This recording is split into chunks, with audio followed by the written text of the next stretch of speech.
Iba't ibang tao, kanya-kanyang paniniwala sa buhay. Ngunit mas maraming mali na dapat itama. Dahil habang tumatagal, palala ng palala ang mga pagbabagong nagaganap, di lamang sa paligid, lalong-lalo na sa mga tao.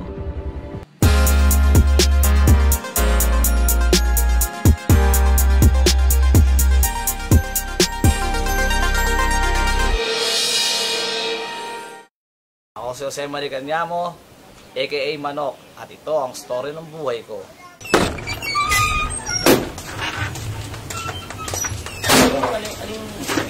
Anong ginagawa ngayon ni Manok?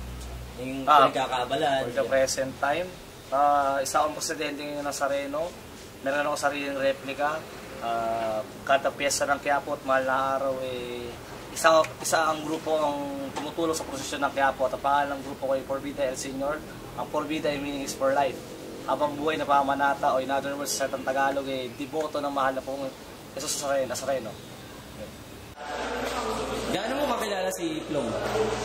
Si Plong ano yan isa sa taga-bukas ng pintuan ng langit. Iba siya sa lahat. Lahat, wala kang low profile kung tawagin namin yan. Napakabait, wala kang masabi. Oras ng tulungan, tutulungan ka talaga yan. Yung iba natatakot sa kanya kasi nga maraming tato. Kasi nga hindi nila kilala.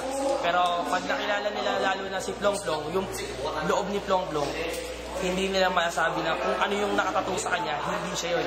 Ibang-iba siya sa nakikita sa balat niya. Ano pakiramdam ng Masakit. maraming tato dyan? Pakiramdam ng maraming tato? Weird. Alien. Totoo, mukha kang alien. Minsan mas magaling LRT, pinagmamasta ka ng tao. O kaya minsan parang di-discriminate ka sa alsada. Maraming hindi para sa hindi talaga para sa mundo.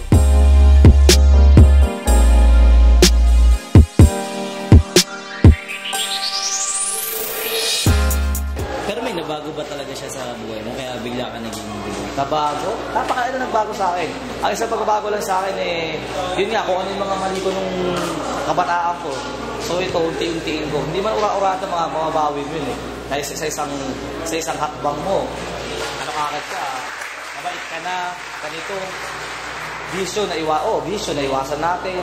Pero tulad nito, nagiging presidente ka na pero ang tato, tuloy-tuloy pa rin ako sa panato ko. Hindi ko nga alam hindi ko walang biro. Akala mo tapos ito? Hindi pa. Para lang mapupuno ako. Tagang punuan din talaga ako. Ama, pwede. Maraming na ama. Dapat hintay mo ako. Oo, sige.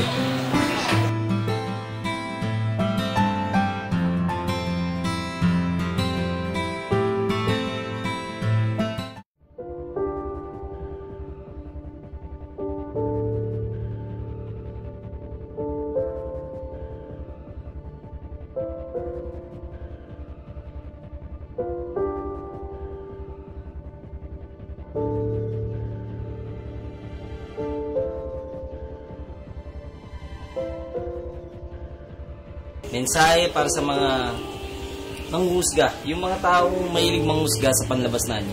Manghusga. Siguro sa mga taong ito, ito yung mga hindi aware. Sa konserbatibo, mga taong hindi sanay sa ganyan, makakita ng mga ganyan pagkakataon na maraming tato. Iba kasi yun meron taong may tato lang, pero iba pa rin yung taong may punuan yung tato din talaga. So hindi ako, sa katulad kong puno ako, may tato sa mukha, at mabibigla ang tao at lalaitin lang ako. Hindi ako sa'yo hihingi ng simpatya para kaawaan mo ako. O ay humingi ako simpatya sa'yo na, wag kuya, kung sa rin niya, simpahin na ito, nakakatakot siya. At yun lang din naman, hindi ko ginawa sarili ko kakaiba ako sa'yo. O para bang alien para sa'yo nito. So may mensahe ko lang bahala ka, nasa yung pasya niya kung diskriminasyon mo siya, pero may limit tayo. Kaya ayaw rin magbanta dahil tandaan mo sa kakakutsa mo sa isang tao, dalawa lang balik niyan. Isang physical, isang karma. Yun din naman yan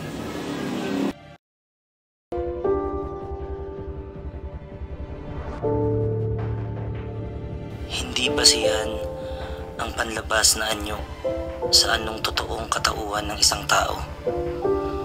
Ang paghusga sa iba ay katumbas ng isang kasalanan, di lamang sa kapwa, lalong-lalo na sa pananampalataya.